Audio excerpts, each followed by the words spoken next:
Welcome back to Crazy Bowl TV. Thank you so much for joining me. We got a lot to talk about. I'm going to try not to bore you guys, but hey, we got great matches over the weekend in terms of AFCON and then, of course, the EPL. I've not been impressed with Black Stars. That's my team, and they've been very useless. I mean, it just needs to be said. They had an opportunity to win the match and then decide to drop the points. But anyway, before we start, let's start with, please share, subscribe, like, notification bell. Please help us out, get those subs up, get those likes up, all right? Welcome again. Thank you so much. And yeah, let's talk about AFCON. AFCON on Friday, since our last time we were here was Thursday. Friday, of course, Senegal and Guinea played to a stalemate. Our boys, Mane and Keita had the offering, and Keita came in as man of the match. This is his second one, four for Liverpool.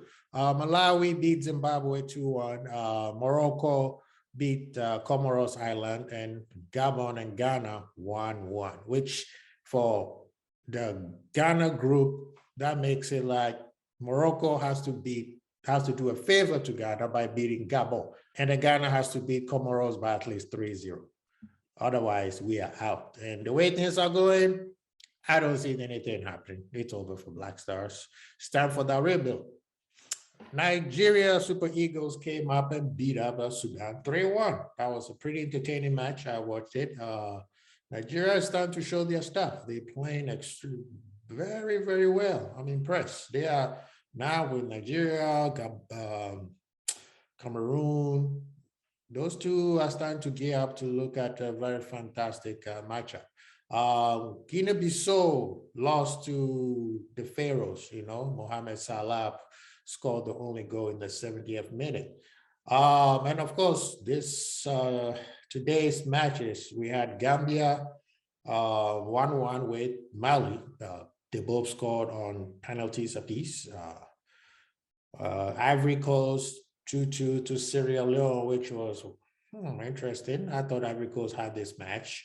Sierra Leone ended up, Camara scored in the 93rd minute.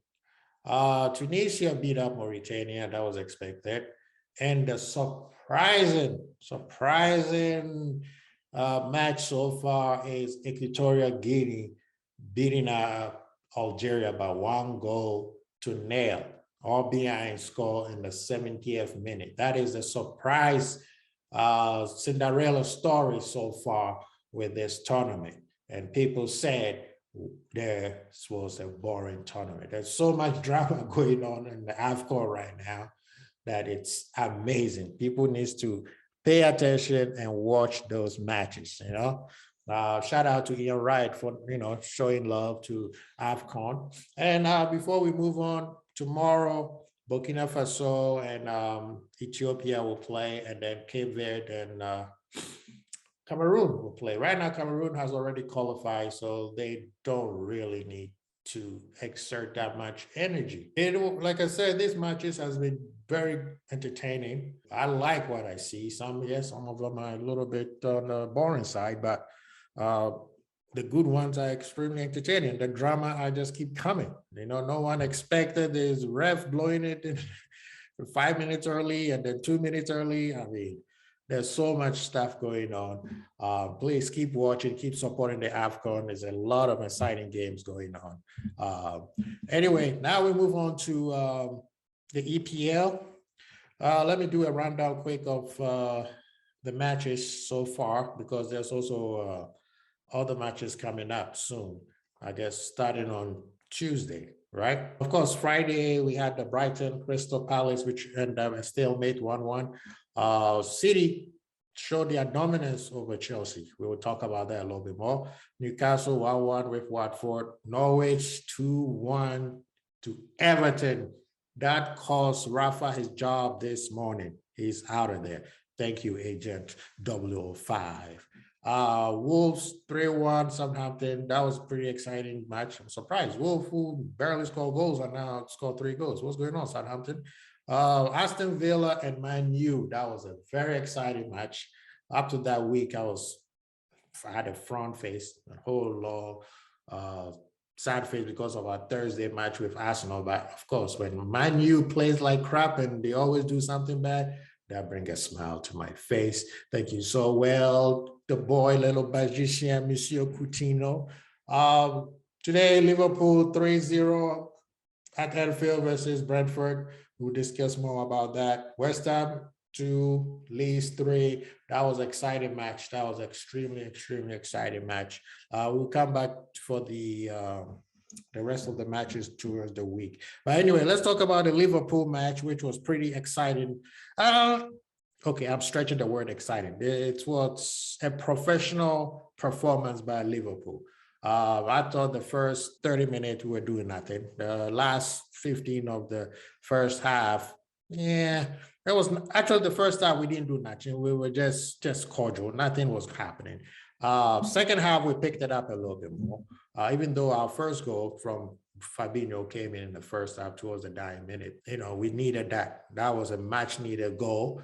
That calmed the fans' nerve, the players. Now going to the second half, they were more up for it, because they're feeling down. They know the fans are upset, the fans are frustrated, the fans are disappointed on what happened on Thursday. So the first goal going in, even though it was towards the end of the first half, it was warranted. It was needed because that calmed them down when they came into the second half. In terms of the match itself, second half, we started playing well. The passes, you could tell the passes. Now I see what Klopp is doing. And this is what shows you how great the man is. He realized that midfield, he has no control of the midfield.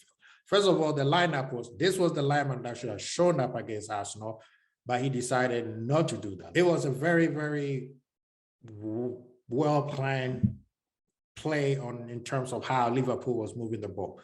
Yes, we did bring in Curtis and Ox, but still we don't have that super creative midfielder who could control the whole game, i.e. Keita and Thiago, especially Thiago. But what I saw was he told them, move the ball a little bit quicker. If you're going to go side to side, it has to be going side to side fast and then go forward. The ball was moving a little bit much better. You realize that nobody technically held the ball too long. As soon as you get the ball, you pass. So that allowed us to be able to cut through their defense. They basically parked the bus, try to hit us on a couple counter attacks. But, Alisson really didn't have any much thing to do. In terms of defense was pretty solid. Trent was literally playing midfield today. For people who always wanted Trent to play midfield today, you saw him playing midfield and he did well. I can see why people say move him to midfield, but he did very well. I think the crosses needed a little, it was lackluster. We needed a little bit more on that. Robo needs to work on his corner kicks, man. This has been going on all season. But I was fairly excited on how we played. It was professionally done. We know we lost we have 4 of our best players, including Thiago, Keita, Mane, and Salah. So yes, things going to change. And they trying to change it to accommodate what's going on, the players that we've missed. And it very well today, clean sheet, they did well. I'm very happy with them. So I'll give you my quick, my ratings, which is Alisson using the Fat One's rating scale, 0. So he gets a 10. He didn't have to do any super save. He didn't have to do anything crazy, but the man had the back line, the backside control. So no goals, so 10 points. Trent, I'll give him, Trent to me was the best player on the match today. So I'll give him a 9. Martin, 8. Van Dijk, 8. A little bit on the low 8s, but I'll give him an 8. Robo, I'll give him a 7. What's the name? Henderson, 7. Fab, 8. Left side was Curtis. Curtis, I'll give him a 7. He played pretty well. He wasn't too much, but he needs to work on releasing the ball a little bit fast. I'll give him a 7. He did a lot of industrial work today. On the left side, which was Jota, I give him a 6. Bobby, 8. Ox, 8. Of course, the other guys came in. You even saw Gordon, Kate Gordon getting a chance shout. That was pretty good. I wish he had scored that goal. He had a counter open where it was just him and the goalie. I think he should have tried to go around the goalie and try to score, but hey, he's young. He got a lot to learn. So I was pretty excited on how we played today. I wasn't going to say I was super excited. Maybe I shouldn't use the excited at all, but it was professionally done. We didn't risk it. I didn't see anybody press that much. I think we pressed like 3 times, and we finished the match. But we move on to Chelsea and City.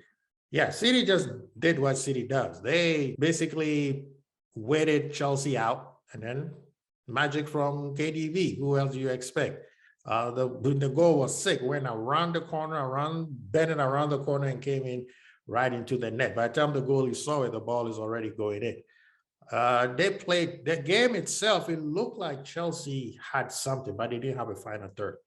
I don't think this Lukaku thing is going to work. I don't think he's going to be there long. I think by this summer, either they're going to loan him to a team or they're going to sell him. They're going to cut their loss on this one because he was supposed to hold the ball and he didn't do none of that. Nobody created for him. They play well in the midfield because Kante and Kovacic did very well. Their defense was fairly solid, but their final third was on existence. I don't know why he didn't have Mount in there. If you want creativity, why do you have all your creative guys on the bench? City knew how Chelsea was going to play. They're going to hold the bus and try to hit him on a counter-attack. So City didn't impress him. City knew that we don't need to win. We just need not to lose. And that's exactly what City did. And at the end, a piece of magic from KDB, and they took all the 3 points. So we know from, I think for Chelsea, the EPL is done. They need to focus on the Carabao Cup and then FA Cup and then the Champions League.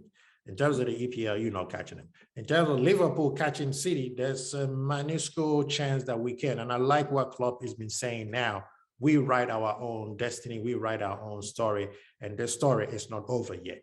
Hopefully, things will go our way. Somebody will beat City or draw with them a couple of times, and then we catch up. But right now, we cannot falter one bit. We could only get 3 points from now on. Otherwise, we're done. Man U, Aston Villa.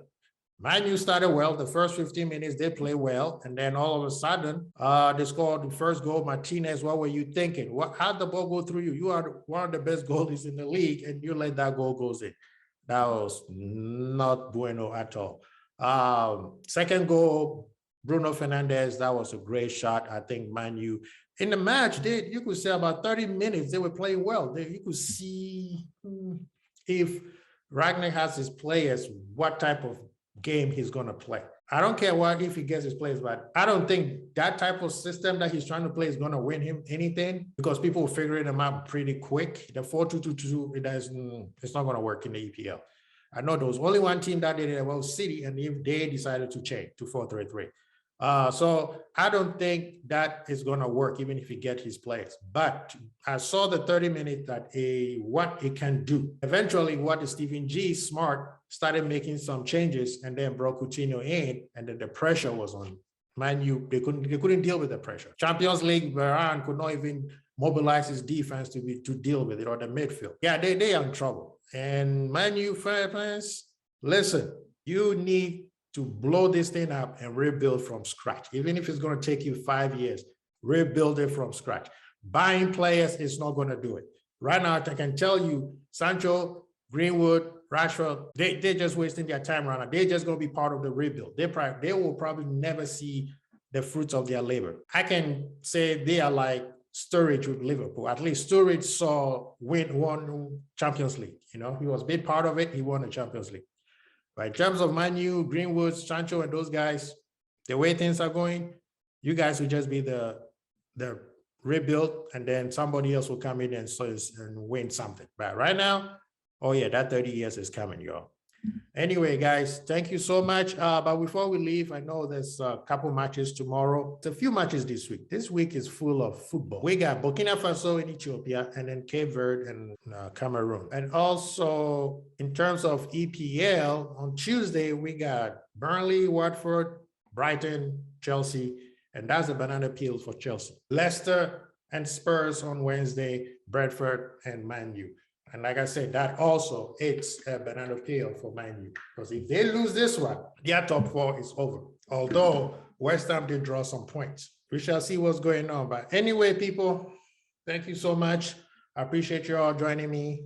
We're gonna come back again on Tuesday and get on some more AFCON vibes and whatever match is on with the EPL. Congratulations to Madrid. They won the Spanish Super Cup. Inter also won the Italian Cup. Congrats. Yeah, we keep moving. So please help us grow. Subs, likes. Thank you so much.